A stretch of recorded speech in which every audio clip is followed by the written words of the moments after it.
actually like Caitlyn, and I'm just being Right. real and truthful. She has brought millions. I wouldn't be surprised if it's billions of eyes onto the W and onto women's. There's one player in the WNBA right now who keeps getting fined, keeps getting warned, and keeps getting told to sit down and be quiet. And every single time she opens her mouth even wider.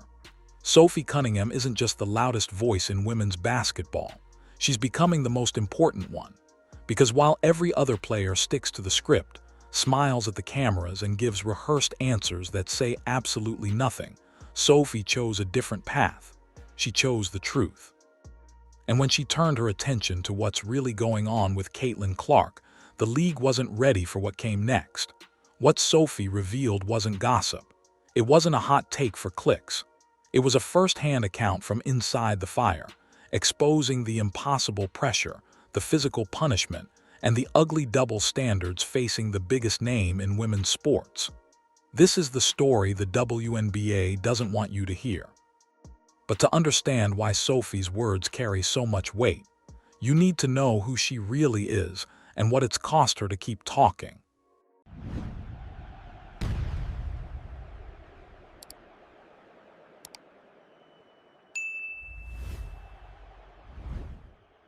Sophie Elizabeth Cunningham was built different from the start. Born on August 16, 1996, she grew up with a competitive fire that most people couldn't handle. At the University of Missouri, she became a star for the Tigers, the kind of player who made everyone around her either step up or get out of the way. When she made the leap to the WNBA, that intensity didn't fade. It sharpened. For years, Sophie played for the Phoenix Mercury, grinding through seasons on modest paychecks while earning a reputation as someone who never backed down from anyone. Then, on January 31, 2025, everything shifted. Sophie was traded to the Indiana Fever as part of a 4-team deal that also involved the Dallas Wings and Connecticut Sun. She landed in Indiana on a 1-year, $100,000 contract.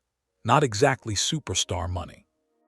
In fact, when you break it down, every fine the league slapped on her was essentially ripping food off her table. But something clicked in Indiana that nobody saw coming. Sophie and Caitlyn Clark developed a bond almost immediately, both on the court and off it. Their chemistry wasn't manufactured for cameras. It was real. Two fiercely competitive women who understood each other's fire. Clark herself would later say it plainly, calling Sophie the kind of player every team in the league would love to have. That connection became the heartbeat of the Fever locker room, and it set the stage for everything Sophie would risk in the months ahead. Because Sophie wasn't just Caitlyn's teammate. She was about to become her loudest defender, and that decision would cost her more than money. It started with something small, a TikTok video where Sophie lip-synced to a Sabrina Carpenter track. Harmless, right? Not according to the league. The WNBA hit her with a $500 fine for that single post. $500 gone for a 15-second clip. Most players would have gotten the message and moved on. Sophie doubled down. She launched a podcast, and in its very first episode, she called out the league's officiating. She didn't sugarcoat it. She didn't dance around it. She said what every player was thinking, but no one dared to say out loud. The refs were inconsistent, the calls were lopsided, and fans deserved to know. The league's response was swift. Another fine, this time $1,500, almost as if the WNBA was trying to put a price tag on honesty. But Sophie wasn't done. Not even close. In a later episode, she went even further. She brought up Paige Buchers by name, pointing out how certain stars seemed to get every whistle, while others were left to absorb punishment with zero protection. Her exact words painted a picture that fans instantly recognized. She described games where you literally couldn't touch certain players without a foul being called, while someone like Caitlyn Clark was getting hammered possession after possession with nothing. The league slapped her with a third fine. The amount wasn't even publicly disclosed this time, as if they wanted the mystery itself to serve as a warning. But here's the thing that made Sophie dangerous. She didn't care. She fired back with one of the most iconic lines in recent WNBA history, saying that more than 95% of the fans who watch the league agree with her. And she was right. Every fine only amplified her voice. Every punishment only proved her point. The league was trying to silence the one person brave enough to say what everyone else was thinking, and that made fans trust her even more. So when Sophie finally turned her attention to the situation surrounding Caitlyn Clark, people listened. Not because she was chasing drama, but because she had already proven she was willing to pay the price for the truth. For weeks, the same question haunted every corner of women's basketball. When is Caitlyn Clark coming back? Reporters asked. Coaches deflected. The league offered nothing but recycled non-answers. Day by day, no update at this time. We'll see next week. It was maddening. And then Sophie shattered the silence with a single sentence that changed the entire conversation. She could be playing right now if it wasn't in the WNBA. Those words didn't come from a random fan on social media or some hot-take artist chasing views. They came from someone inside the league, someone who saw Caitlyn every day, someone who understood exactly what the WNBA demands from its players. And what Sophie was saying cut deeper than any injury report ever could. She wasn't questioning Caitlyn's talent. She made that crystal clear. At Iowa, Caitlyn was untouchable. Record-breaking crowds, sold-out arenas, historic TV ratings. Her range, her court vision, her ability to single-handedly take over games made her generational. But Sophie exposed a truth that most people weren't ready to hear. In the WNBA, all of that doesn't automatically translate. The league had become so physically demanding, so relentlessly intense, that even a player like Caitlyn Clark needed more time just to survive. And the numbers backed it up. During the 2025 season, Caitlyn was limited to just 13 games because of multiple lower body injuries, including a left quadriceps strain. Her shooting dropped dramatically. After dominating in college, she shot just 36.7% from the field and a brutal 27.9% from three. Those numbers told a story of a player fighting not just opponents but her own body. Caitlyn herself opened up about the toll, admitting that coming back from injury after injury was a real mental challenge. She acknowledged there were moments where she got inside her own head, and when you go through that many setbacks, it becomes, in her own words, a little bit traumatizing. That kind of vulnerability from the league's biggest star wasn't weakness. It was honesty, and it lined up perfectly with everything Sophie had been saying. Sophie wasn't insulting Caitlyn. She was sounding an alarm. In any other league, overseas or even back in college, Caitlyn would already be on the court dazzling fans. But in the WNBA, rushing back meant risking everything. Not just a bad game or a rough stretch, but injury, shattered confidence, or something career-ending. And that reality pointed to something much uglier happening behind the scenes. June 17, 2025. Indiana Fever versus the Connecticut Sun. The game that ripped the lid off everything Sophie had been warning about. It started competitive, but by the third quarter it turned violent. J.C. Sheldon drove toward Caitlyn Clark and delivered a shot straight to her face. Not subtle, not accidental, reckless and obvious. The kind of hit that could have sidelined Clark all over again. Officials reviewed it. The result? A downgrade to a common technical foul. A slap on the wrist for what looked like a deliberate strike. Moments later, Marina Mabrey stepped up and shoved Clark with both hands. No attempt at the ball. No basketball play whatsoever. Just a hard, two-handed push that sent Caitlyn crashing to the floor. The referees reviewed it again. No ejection. Crew Chief Ashley Gloss defended the decision, claiming it didn't meet the threshold. To millions of fans watching, the message was impossible to miss. Caitlyn Clark was on her own. And that's when Sophie Cunningham snapped. Late in the game, as Sheldon went up for a layup, Sophie wrapped her up around the neck and dragged her straight to the hardwood. It wasn't a basketball play, and she didn't pretend it was. It was a message. A loud, unapologetic, undeniable message. If the referees wouldn't protect Caitlyn Clark, her teammates would. The play erupted into the closest thing to a full-blown fight the WNBA had seen in years. Sophie, Sheldon, and Lindsay Allen were all ejected. But here's where the story gets wild. After the final buzzer, as the Fever celebrated their 88-71 victory, Caitlyn found Sophie in the locker room and said something that told the whole story. Finally someone else stands up for her. Think about that. The biggest star in women's basketball, the player carrying an entire league on her back, had been waiting for anyone to have her back. And Sophie was the one who answered. The fallout was immediate and massive. Within 24 hours, Sophie's jersey completely sold out. Her social media following exploded from around 200,000 on TikTok and 350,000 on Instagram to over 1 million on both platforms overnight. She didn't just defend her teammate. She became a folk hero. And she exposed something the league desperately wanted to keep hidden. What Sophie revealed wasn't just about one dirty game. It was about a pattern, a system where some players seemed to float through games wrapped in invisible protection, while others absorbed punishment with barely a whistle blown in their defense. She had been calling it out for months, pointing to specific games where the officiating felt deliberately tilted. Her comments about Paige Bueckers were a perfect example. Sophie wasn't disrespecting Bueckers' talent. She made that clear.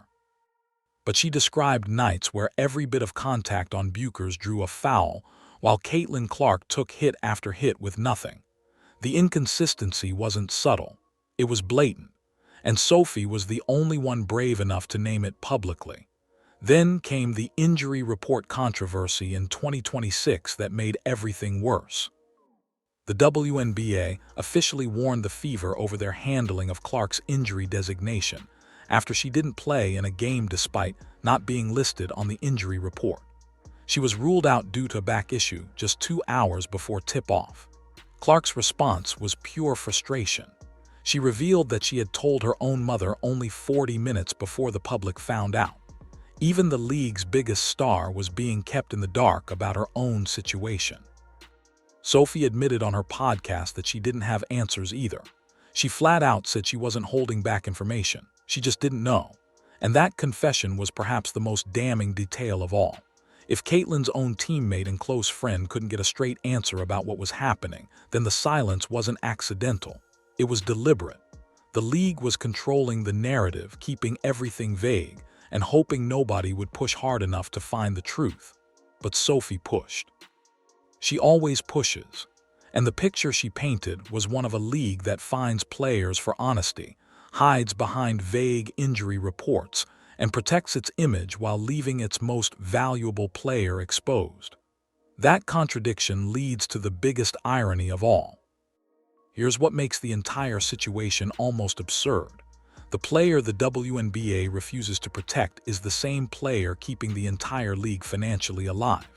Caitlyn Clark was responsible for a staggering 26.5% of all WNBA economic activity last season. Not a quarter of one team's revenue, a quarter of the entire league's. Analysts estimate her total impact could eclipse $1 billion. Let that sink in.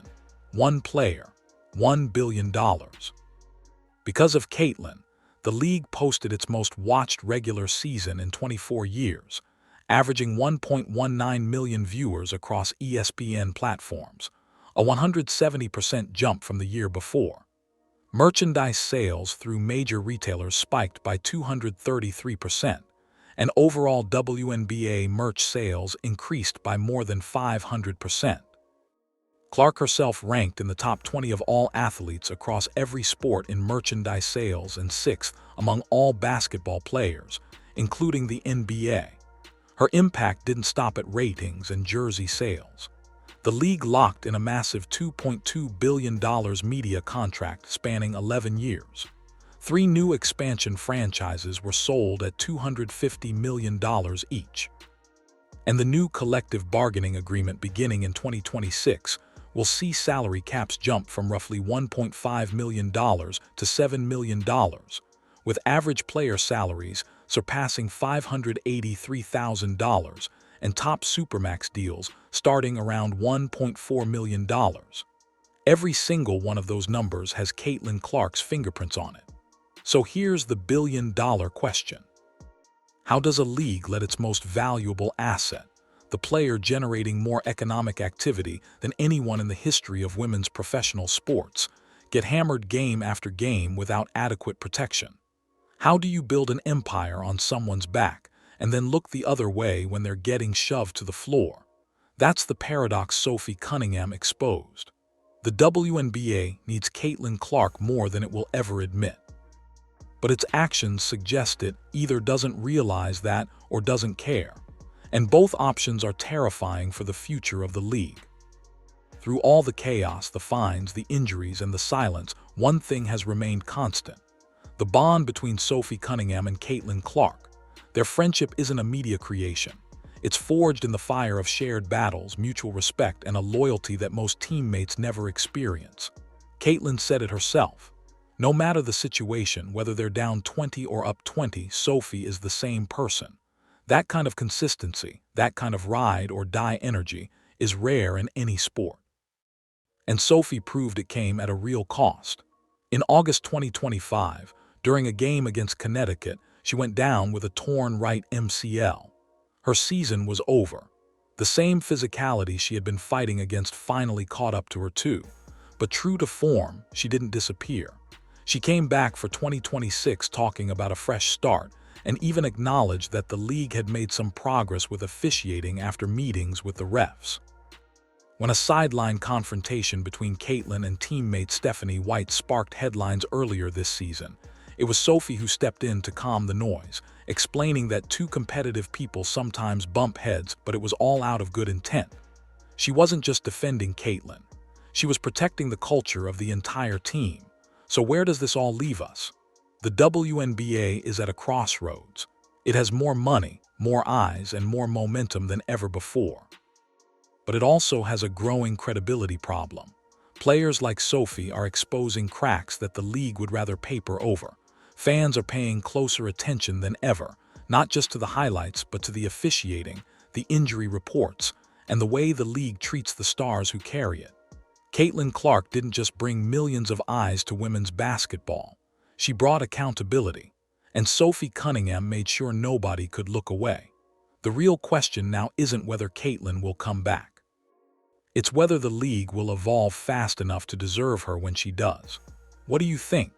Is the WNBA doing enough to protect its biggest stars? Or is this cycle going to keep repeating until someone walks away for good? Drop your thoughts in the comments. And if this story hit different, smash that subscribe button, because there's a lot more coming that the league doesn't want you to hear. Before going further, if you're enjoying this video, don't forget to smash that subscribe button. It really helps us keep bringing you the content you love. Share this video with your friends so they don't miss out on all the drama and excitement.